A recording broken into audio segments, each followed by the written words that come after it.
উচ্ছে আলু সেদ্ধ করেছি, শিম, তার সাথে মাছ দিয়ে মাছের ঝোল করেছি। সবার এত ভালো লেগেছে, খাবো না, তার ডিমও ফেলে দিয়েছি।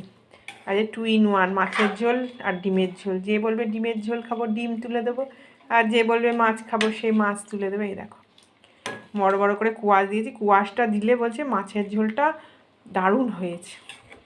তাহলে আবারও কোয়াশ দিয়ে মাছের ঝোল করেছি। কারি বা মাটন কারি মশলা দেবে, অন্য কোনো মশলা যাবে না।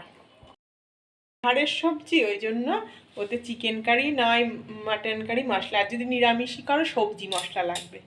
পাহাড়ের সবজি ও জিরে ধনে এগুলো খেতে পছন্দ করে না।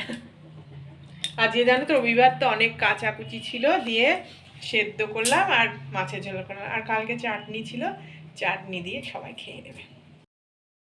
লাঞ্চ আমাদের।